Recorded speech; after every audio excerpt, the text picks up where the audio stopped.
What the fuck is up, guys? It's Revolutionary Drama.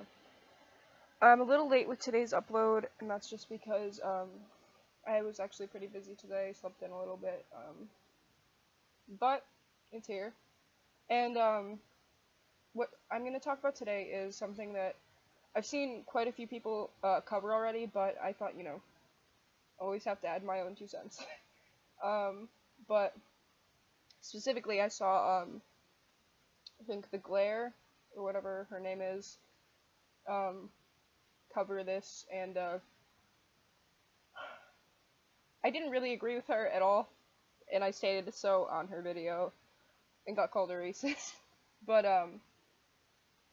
yeah, without further ado, I'm gonna be reading from an article, and obviously commentating on it.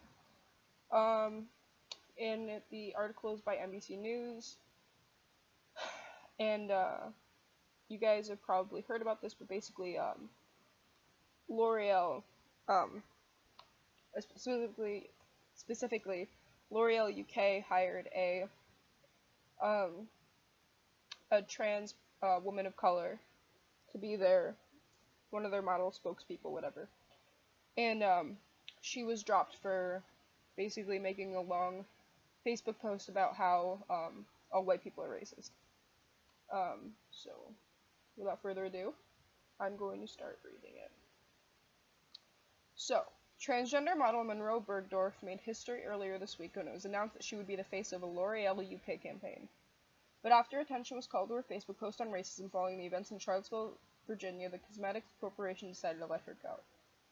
UK media outlet Daily Mail published Bergdorf's Facebook post in which the model said white people must admit their race is the most violent and oppressive force of nature on earth. Okay. Honestly, I don't have energy to talk about the racial violence of white people anymore. Yes, all white people, Bergdorf wrote in the post, because most of y'all don't even realize or refuse to acknowledge that your existence, privilege, and success as a race is built on the backs, blood, and death of people of color. Your entire existence is drenched in racism. From microaggressions to terrorism, you guys built the blueprint for this shit. Which, I agree with. That is the truth. Following backlash, L'Oreal removed a promotional video for Bergdorf's campaign, which focused on diversity from its official YouTube page and tweeted out that it ended its partnership with the model. And the original tweet is, L'Oreal champions diversity. Comments by Monroe Bergdorf are at odds with our values, and so we have decided to end our partnership with her. In a statement emailed to NBC News, the company said Bergdorf's statements were at odds with its values. L'Oreal supports diversity and tolerance towards all people irrespective of their race, background, gender, and religion, the statement read. We believe that the recent comments by L'Oreal Paris UK spokesperson Monroe Bergdorf are at odds with those values, and as such we have taken the decision to end the partnership with her. Bergdorf has since spoken out about parting ways with the company, saying in a Facebook post that her words were taken out of context and that she was disappointed in L'Oreal's response. If L'Oreal truly wants to offer empowerment to underrepresented women, then they need to acknowledge the reason why these women are underrepresented within the industry in the first place, which I 100% agree with. This reason is discrimination, an action which punches down from a place of social privilege. We need to talk about why women of color were and still are discriminated against within the industry, not just see them as a source of revenue, which I've seen a fuck ton, especially lately, is, how many oppressed people can we have on our campaign? How many oppressed people can we make money off of? How many, trans people, women of color, women, how many can we make money off of? But they don't really see, why they're treated the way they are, why they're underrepresented, why we don't see enough of them. And it's bullshit. Again, buzzword. It's bullshit. It's disgusting. Scrolling down. Oh, okay. So, I think, her full post is right here, which I will read from. Addressing the, L'Oreal thing. Sorry, my shit's really slow. But pretty much, from reading this, my decision and, opinion still stands that, I will no longer be, buying from L'Oreal. I didn't really buy from them in the first place, but, the odd 1 or 2 items that I had, as soon as I am done with them, I'm not going to be repurchasing. And L'Oreal is racist for this, 100%. I understand from a business perspective of, not wanting to have any um, ties with any political stance or any, political decision or, anything political.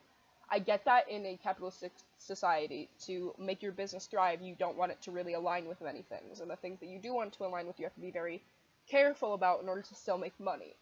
But I think this is something that was a poor choice on L'Oreal's part. And honestly, will make them less money than if they would have just let her say what she had to say, which wasn't untrue. It was just a hard truth, and that's what it is. And what a lot of non-POC people, people of color people, what a lot of non-POC don't get is like the whole losing my train of thought. Fuck. Anyways, whatever. Scratch that. I have a lot of like memory shit, but it's whatever. Okay, so here's her post as it finally loaded. First up, let's put my words in context as the Daily Mail failed to do so. This rant was a direct response to the violence of white supremacists in Charlottesville. It was not written this week. Secondly, identifying that the success of the British Empire has been at the expense of the people of color is not something that should offend anyone. Oh, I remember what I was saying. Yeah, a lot of white people are seeing this hard truth as racism, and the hard truth does not equal racism. Just because it's hard to hear doesn't mean that it's racist, because it's not. You cannot be racist to white people. But back to what I was saying. It is a fact. It happened. Slavery and colonialism at the hands of white supremacy played a huge part in shaping the United Kingdom and much of the West into the superpower that it is today. Whether aware of it or not, in today's society, the lighter your skin tone, people of color included, the more social privileges you will be afforded. Whether that's access to housing, healthcare, employment, or credit. A person's race and skin tone has a huge part to play in how they are treated by society as a whole based on their proximity to whiteness. When I stated that all white people are racist, I was addressing that fact of Western society as a whole is a system rooted in white supremacy, designed to benefit, prioritize, and protect white people before anyone of any other race.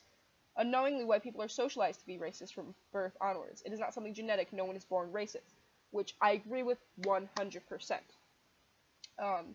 We also live in a society where men are socialized to be sexist, women are socialized to be submissive, gay people are socialized to be ashamed of their sexuality due to heterosexual people's homophobia. Cisgender people are socialized to be transphobic. We do not need to be this way. We are not born this way, and we can learn to reject it. We are just socially conditioned to think this way from an early age. With the right education, empathy, and open-mindedness, we can unlearn these socializations and live a life where we don't oppress others and see things from other people's points of view. And that's exactly what I mean and everyone else means when we say that all white people are racist. Including myself, including you if you're white. It's a socialized thing. Just like, like she said, all men are socialized to be sexist. It's a thing that can be unlearned. So when a transgender woman of color has been selected to front up a big brand campaign to combat discrimination and lack of diversity in the beauty industry, speaks on her actual lived experiences of being discriminated against because of her race and identities, the root of where that discrimination lies, white supremacy and systematic racism. That big brand cannot simply state that her thoughts are not in line with the ethics of the brand. If you truly want equality and diversity, you need to actively work to dismantle the source of what created the discrimination and division in the first place. You cannot just simply cash in because you've realized there's a hole in the market and that there is money to be made from people of color who have darker skin tones. The irony of all this is that L'Oreal Paris invited me to be part of the beauty campaign that stands for diversity. The fact that up until very recently there has been next to no mainstream brands offering makeup for black women and ethnic minorities is in itself due to racism within the industry. Most big brands did not want to sell to black women. Most big brands did not want to acknowledge that there was a huge demographic that was being ignored because they did not believe that there was money to be made in selling beauty products to ethnic minorities. Which is, 100% fucking true. That's what it is. If L'Oreal truly wants to offer empowerment to underrepresented women, then they need to acknowledge the reason why these women are underrepresented within the industry in the first place. This reason is discrimination and action which punches down from a place of social privilege. We need to talk about why women of color were and still are discriminated against within the industry, not just see them as a source of revenue. Racism may be a jagged pill to swallow, but I suggest you force it down quickly if you want to be part of the solution. Doing nothing does nothing and solves nothing. Empowerment and inclusivity are not trends. These are people's lives and experiences. If brands are going to use empowerment as a tool to push product to people of color, then the least they can do is actually work work with us to dismantle the source, not throw us under the bus when it comes to the crunch. At times like this, it becomes blindly obvious what is genuine allyship and what is performative. I stand for tolerance and acceptance, but neither can be achieved when we are unwilling to discuss why intolerance and hate exist in the first place. Beautifully written. I agree with everything that she said. Honestly, like, I could see, like I said, it's a hard truth to swallow, especially for white people that, like, are don't understand this concept, until, seeing this. It can make you get defensive, and you feel offended right off the bat, which is a common thing. But, like, if you still feel that way after reading this post as well, you're racist. Even more so. It's very evident. Reaction on social media was mixed. While some tweeted in support of Bergdorf and included the hashtag boycott L'Oreal, others agreed with L'Oreal's handling of the situation. Here, someone from Twitter said, "Just catching up the L'Oreal shit show. ICYMI. They sacked black trans model Monroe Bergdorf for talking about white complicity. Here's what Monroe Bergdorf said in full, nothing to disagree with, and it's something we white people must think about," which I 100% agree with. L'Oreal hires black trans model. She writes racist anti-white rant, gets dropped by L'Oreal. People are shocked. No. It wasn't racist, and it wasn't anti-white, it was anti-racism, actually.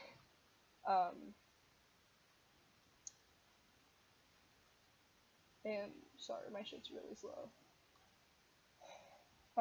Here's someone saying, until black people can speak openly about the racism they're subjected to without being fired from jobs or killed, then society is trash, which I fucking agree with. You just proved Monroe Bergdorf's point by canceling her endorsement. Silencing us affirms the existence and power of white supremacy. Another thing, Monroe Bergdorf has been very vocally anti-white for years now. I'm glad this story came out. I've wanted to show these for a long time. Which is the fucking truth. If you do some research, which L'Oreal should have if they're going to have someone on their campaign, then they would have seen that she's been vocally anti-white for years. So that's just, like, a fuck up on L'Oreal's part as well, if they didn't want this. But, yeah, my opinion stands as fuck L'Oreal, boycott L'Oreal, fuck you, and I support Monroe 100% fully. It's not even a question. And, to all the white people crying, the other fellow white people that are crying and whining and bitching about this, shut the fuck up. And actually fucking listen. Listen. Alright. On that note, I think I've pretty much said everything I need to say. And, yeah. It's been revolutionary drama, and have a great day.